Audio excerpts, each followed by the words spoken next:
바다 한가운데서 15층짜리 아파트가 좌우로 20도씩 기울어지는데도 절대 뒤집히지 않는다면 믿으시겠습니까? 더 놀라운 건 이 거대한 건물 안에 5,000명이 넘는 사람들이 태평하게 뷔페를 먹고 수영장에서 놀고 있다는 겁니다. 육지에서 보면 금방이라도 옆으로 넘어갈 것처럼 보이는데 실제로는 80도 가까이 기울어도 다시 벌떡 일어서는 괴물 같은 물체죠. 심지어 높이 10m짜리 파도가 옆구리를 때려도 끄떡없이 항해를 계속합니다. 도대체 이 말도 안 되는 물리법칙은 어떻게 가능한 걸까요? 오늘은 크루즈선이 바다 위에서 절대 뒤집히지 않는 진짜 비밀을 낱낱이 파헤쳐 보겠습니다. 우리 눈에 보이는 건 15층짜리 호텔 건물이지만 물속에 숨겨진 진짜 비밀은 따로 있거든요. 크루즈선은 겉으로 보기엔 위로 높이 솟아 있지만 실제 무게의 대부분은 수면 아래 깊숙한 곳에 몰려 있습니다. 마치 오뚜기 인형처럼 아래쪽에 쇳덩이를 숨겨둔 구조죠. 오뚜기를 아무리 세게 밀어도 다시 일어서는 이유가 바로 이겁니다. 무게 중심이 바닥에 딱 붙어 있으니까요.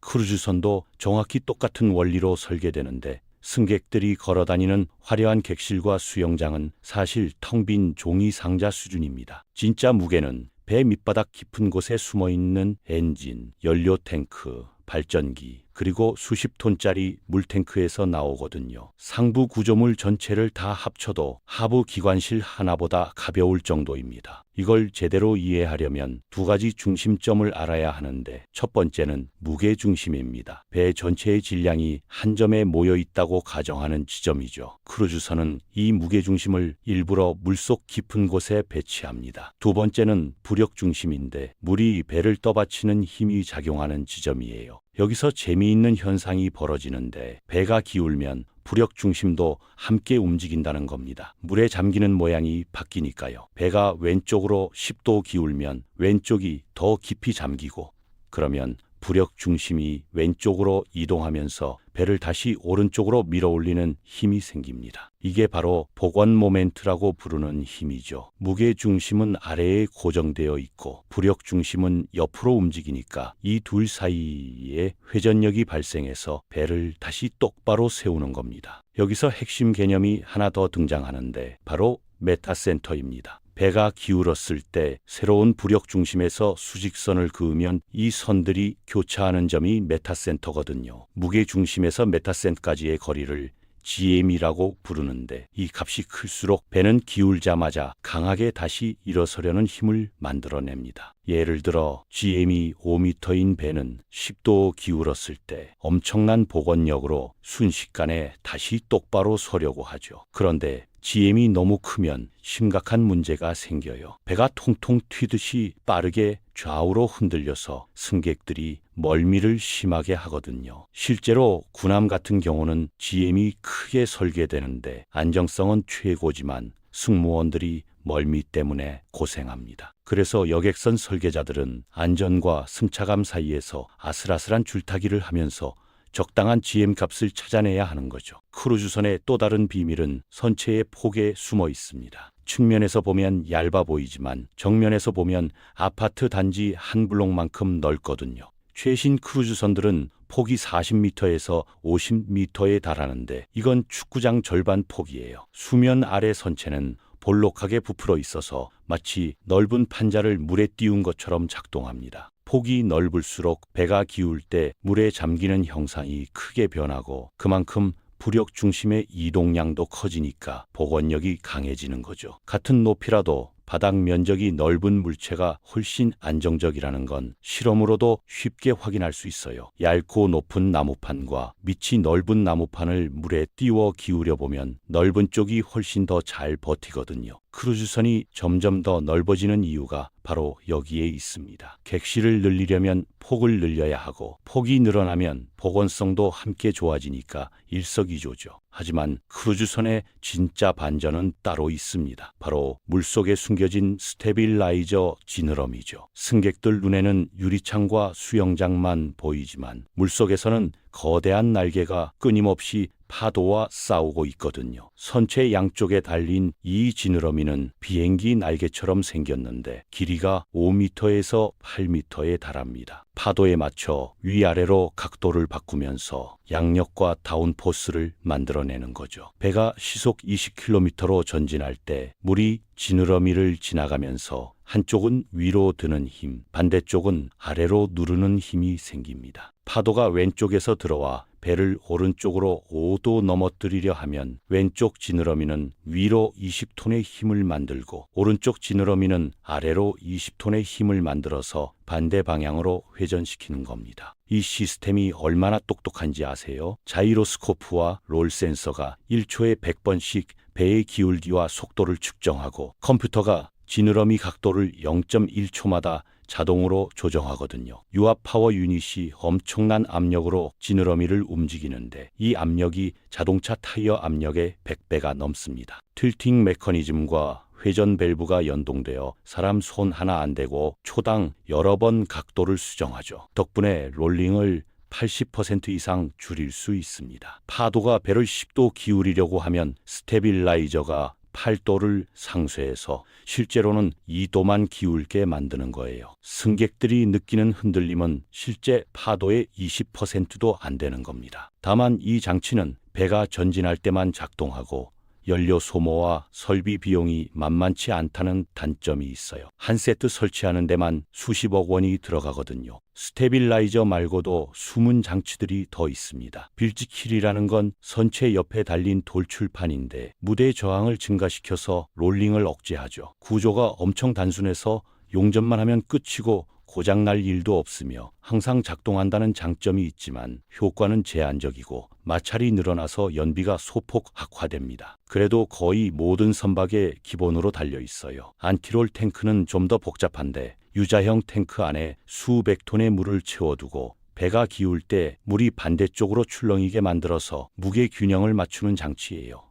배가 왼쪽으로 기울면 탱크의 물이 오른쪽으로 몰려가면서 무게 중심을 반대로 옮기는 거죠. 정지 중에도 일부 효과가 있어서 항구에 정박해 있을 때도 작동하지만 설계가 복잡하고 공간을 많이 차지하는 게 문제입니다. 이렇게 여러 시스템이 겹겹이 쌓여서 기본적으로 잘 안 뒤집히는 선체에다가 불편한 롤까지 억제하는 다층 방어 구조를 만들어내는 겁니다. 그럼 크루즈선은 완전히 안 뒤집히는 걸까요? 안타깝게도 그렇지 않습니다. 상선과 여객선은 국제 규정에 따라 30도에서 40도까지 복원 모멘트 곡선이 양수로 유지되도록 설계되지만 극단적인 상황에서는 한계가 분명히 존재하거든요. 폭풍, 선체 손상, 화물 쏠림, 빙산 충돌 같은 경우에는 복원 모멘트가 0이나 음수로 바뀌어서 완전 전복이 가능합니다. 실제로 2000년대 초반 유럽에서 일어난 여객선 사고는 화물 고박 불량으로 한쪽으로 화물이 쏠리면서 무게 중심이 급격하게 이동해 전복됐어요. 또 다른 사고는 선체에 구멍이 나서 물이 들어오면서 무게 중심이 올라가고 부력이 감소해 침몰했죠. 아무리 안 넘어지게 설계되어 있어도 규칙을 무시하거나 비상 상황이 겹치면 한계는 분명히 존재하는 겁니다. GM이 너무 커도 심각한 문제가 생기는데 롤이 빠르고 날카로워져서 승객들이 멀미와 피로를 크게 느끼거든요. GM이 5m인 배는 3초에 한 번씩 좌우로 흔들리는 반면 GM이 1m인 배는 10초에 한 번씩 천천히 흔들립니다. 사람의 뇌는 빠른 움직임에 훨씬 민감하게 반응하기 때문에 느린 롤이 멀미를 덜 유발하죠. 그래서 여객선은 안전과 승차감 사이에서 적당한 값을 타협해서 선택합니다. 보통 GM을 1m에서 2m 사이로 설정해서 충분히 안전하면서도 승객들이 편안하게 느낄 수 있는 수준을 유지하는 거예요. 승객들이 체감하는 흔들림이 실제로는 얼마나 작은지 아세요? 오늘 엄청 흔들린다고 느끼는 수준이 실제로는 3도에서 5도 롤에 불과한 경우가 많거든요. 보통 사람의 균형 감각이 바닥이 수평이 아닐 때 과장해서 느끼는 경향이 있어서 2도만 기울어도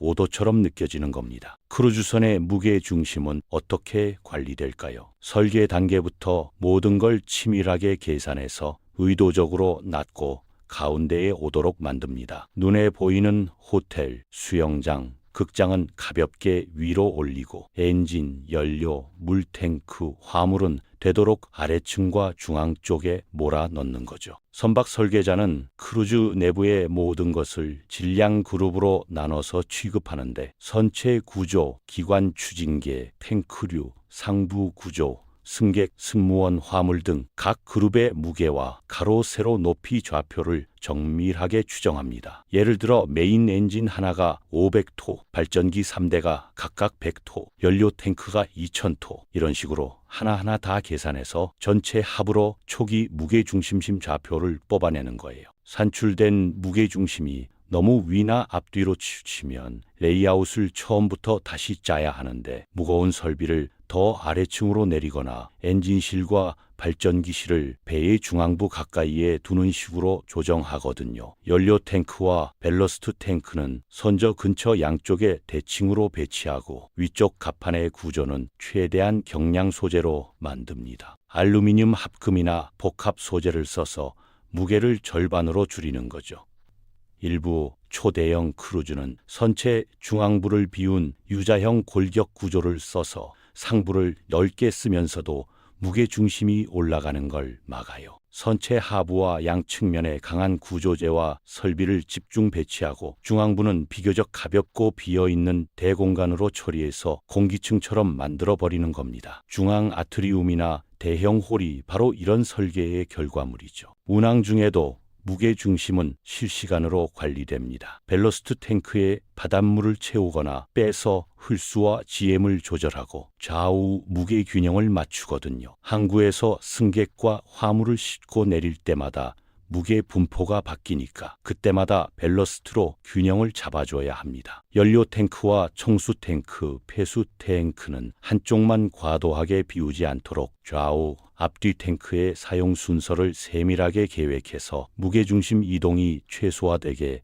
운항 지침을 만듭니다. 예를 들어 왼쪽 연료 탱크를 50% 쓰면 오른쪽도 50% 쓰는 식으로 교차 운용하는 거예요. 이 과정은 선박용 컴퓨터 시스템과 계측 센서로 실시간 감시되고 컴퓨터가 경고를 주면 승무원이 밸러스트를 재조정합니다. 최신 크루즈는 자동 밸러스트 시스템까지 갖춰서 사람 손 안 대고 알아서 균형을 잡기도 하죠. 설계가 끝나면 실제 건조 후 경사시험이라는 걸 통해 이론상 무게중심과 실제 무게중심이 일치하는지 철저하게 검증합니다. 배에 알려진 무게를 좌우로 옮겨가며 10여 가지 조건에서 기울기를 정밀하게 측정하고 여기서 역으로 실제 GM과 무게중심 위치를 계산해서 설계값과 비교하는 거예요. 만약 오차가 5% 이상 나면 탱크 운영 방식이나 상부 구조 일부를 손봐서 다시 맞춰야 합니다. 이 과정을 통과해야만 법적으로 여객선 운항 허가를 받을 수 있거든요. 국제해사기구가 정한 기준을 충족하지 못하면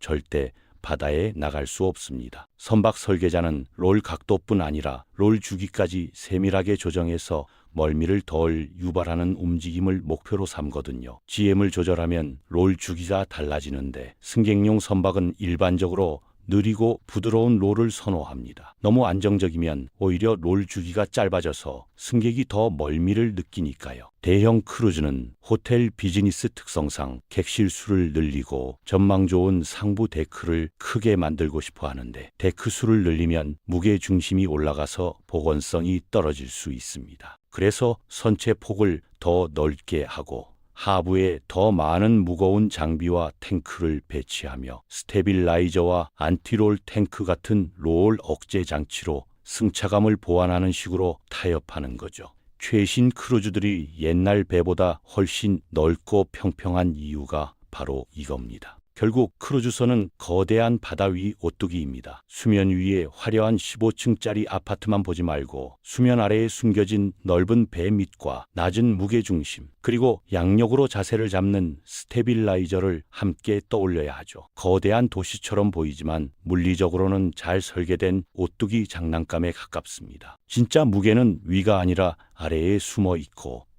물속의 날과 끊임없이 파도와 싸우면서 우리를 안전하게 지켜주는 거거든요. 승객들이 갑판에서 칵테일 마시며 석양을 감상할 때 배 밑에서는 수백 톤의 기계들이 돌아가고 있고 지느러미가 1초에 수십 번씩 각도를 조정하며 컴퓨터가 수천 개의 센서 데이터를 분석하고 있는 겁니다. 다음에 크루즈를 타게 되면 갑판에서 흔들림을 느낄 때마다 물속에서 작동하는 이 놀라운 시스템을 한번 떠올려 보세요. 눈에 보이지 않는 곳에서 얼마나 많은 기술이 당신의 안전을 위해 작동하고 있는지 말입니다.